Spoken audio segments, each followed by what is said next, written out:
বর্তমানে চলমান বৃষ্টি আগামী কতদিন চলতে পারে এই বিষয়ে কি জানিয়েছে আবহাওয়া অধিদপ্তর জানাবো আজকের এই ভিডিওতে। প্রিয় দর্শক, আপনি কোন জেলা থেকে ভিডিওটি দেখছেন তা অবশ্যই কমেন্ট করে আমাদের জানিয়ে দিন। চলমান এই বৃষ্টি আগামী 7 দিন থাকতে পারে বলে জানিয়েছে বাংলাদেশ আবহাওয়া অধিদপ্তর। আজ থেকে তাপমাত্রা হ্রাস পেতে পারে বলে জানিয়েছে বাংলাদেশ আবহাওয়া অধিদপ্তর। দেশ জুড়ে আগামী 7 দিনের নিরবিচ্ছিন্ন বৃষ্টির প্রবণতা থাকতে পারে বলে জানিয়েছে বাংলাদেশ আবহাওয়া অধিদপ্তর। টানা গরমের রেকর্ড ভেঙে একটানা তাপপ্রবাহের পর রোববার রাত থেকে ঢাকাসহ দেশের বিভিন্ন অঞ্চলে বৃষ্টির প্রবণতা দেখা দিয়েছে। প্রচণ্ড গরমে জনজীবন যখন অতিষ্ঠ হয়ে পড়েছে, তখনই আবহাওয়া অধিদপ্তর নিয়ে এসেছে সুখবর। আবহাওয়া অধিদপ্তর মনোয়ার হোসেন আজ জানিয়েছেন, সিলেট, চট্টগ্রাম ও ময়মনসিংহ, ঢাকা বিভাগের 2-1 জায়গায় বৃষ্টির প্রবণতা বেশি ছিল। আগামী 7 দিনে আবহাওয়া পূর্বাভাসে বলা হয়েছে, বিচ্ছিন্ন বৃষ্টিপাতের সম্ভাবনা অব্যাহত থাকতে পারে।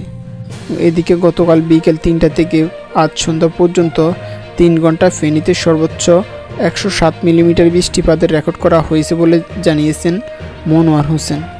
আগামী 72 ঘন্টা আবহাওয়া পূর্বাভাসে বলা হয়েছে, আজ রাজশাহী, ঢাকা, খুলনা, বরিশাল বিভাগের অনেক জায়গায় এবং রংপুর, রাজশাহী, চট্টগ্রাম ও সিলেট বিভাগের 2-1 জায়গায় অস্থায়ীভাবে দমকা হাওয়া সহ অথবা জোড়ো হাওয়া সহ বজ্রসহ বৃষ্টি হতে পারে।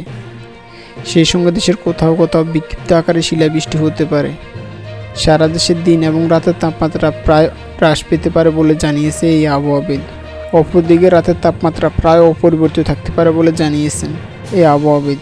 এদিকে পানি উন্নয়ন বোর্ডের বন্যা পূর্বাভাসে বলা হয়েছে, সতর্ককরণ কেন্দ্র থেকে নির্বাহী প্রকৌশলী সর্দার উদয় রায়হান ও বাংলাদেশ বৈজ্ঞানিক কর্মকর্তা আবহাওয়াবিদের তথ্য মতে নদ-নদীর বিষয়ে ধারণা করেছেন। তিনি জানিয়েছেন, দেশের উত্তর পূর্ব অঞ্চলে তৎসংলগ্ন এলাকা উজানের আগামী 24 ঘন্টায় মাঝারি থেকে ভারী ধরনের বৃষ্টির পূর্বাভাস রয়েছে। এতে সিলেট, সুনামগঞ্জ ও মৌলভীবাজার ও হবিগঞ্জ, ঢাকার নদ নদীর পানি বেড়ে যেতে পারে।